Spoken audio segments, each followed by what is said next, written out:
राधे राधे दोस्तों। क्रोध से भर्म पैदा होता है, भर्म से बुद्धि व्यंग होती है। जब बुद्धि व्यंग होती है तब तर्क नष्ट हो जाता है। जब तर्क नष्ट होता है तब व्यक्ति का पतन हो जाता है।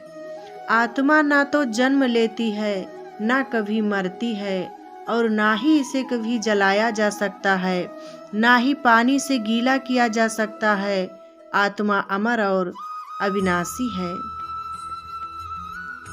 अगर व्यक्ति शिक्षा से पहले संस्कार, व्यापार से पहले व्यवहार और भगवान से पहले माता पिता को पहचान ले तो जिंदगी में कभी कोई कठिनाई नहीं आएगी।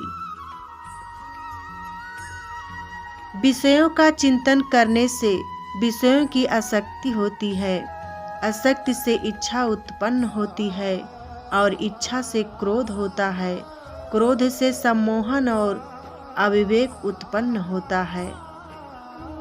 किर्स कहते हैं, जैसे प्राणी अपने पुराने कपड़े उतार कर फेंक देता है, नए को धारण करता है, उसी प्रकार यह आत्मा पुराने शरीर से त्याग करके नया शरीर प्राप्त करती है। तुम उसके लिए शोक करते हो जो शोक करने के योग्य नहीं है, और फिर भी ज्ञान की बातें करते हो। बुद्धिमान व्यक्ति न जीवित और न ही मृत व्यक्ति के लिए शोक करते हैं। हर किसी के अंदर अपनी ताकत और अपनी कमजोरी होती है। मछली जंगल में नहीं दौड़ सकती और शेर पानी में राजा नहीं बन सकता। इसीलिए अहमियत सभी को देनी चाहिए।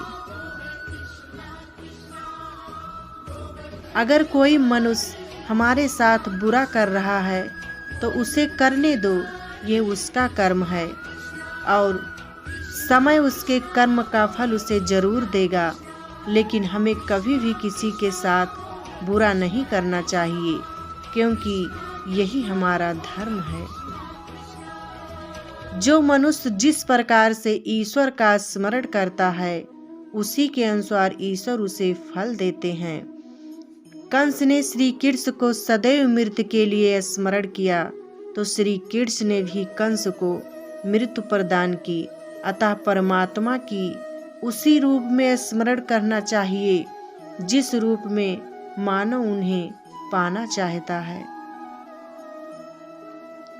तुम्हारा क्या गया जो तुम रोते हो? तुम क्या लाए थे जो तुमने खो दिया?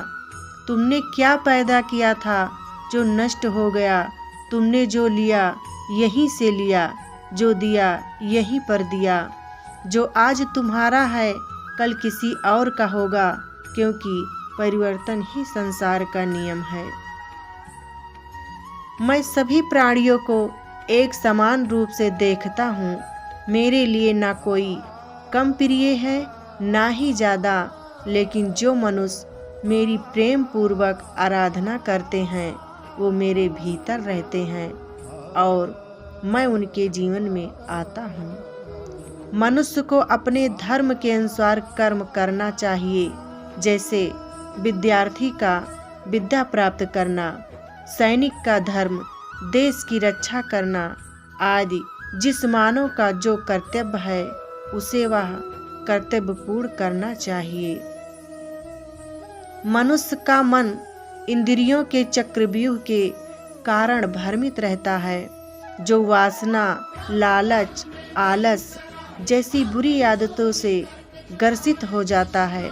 इसीलिए मनुष्य का अपने मन एवं आत्मा पर पूर्ण नियंत्रण होना चाहिए। ना तो यह शरीर तुम्हारा है और ना ही तुम इस शरीर के मालिक हो। यह शरीर 5 तत्वों से बना है, आग, जल, वायु, पृथ्वी और आकाश। एक दिन यह शरीर इन्हीं 5 तत्वों में विलीन हो जाएगा।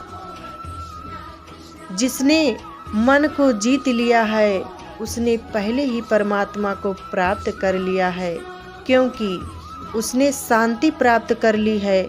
ऐसे मनुष्य के लिए सुख दुख, सर्दी गर्मी और मान अपमान एक से हैं। तुम क्यों व्यर्थ में चिंता करते हो? तुम क्यों भयभीत होते हो? कौन तुम्हें मार सकता है। आत्मा न कभी जन्म लेती है और ना ही इसे कोई मार सकता है। ये ही जीवन का अंतिम सत्य है। जो हुआ वो अच्छा हुआ, जो हो रहा है वो अच्छा हो रहा है, जो होगा वो भी अच्छा होगा। राधे राधे दोस्तों, हंसते और मुस्कुराते रहिए। फिर मिलेंगे अगली वीडियो के साथ। थैंक यू दोस्तों।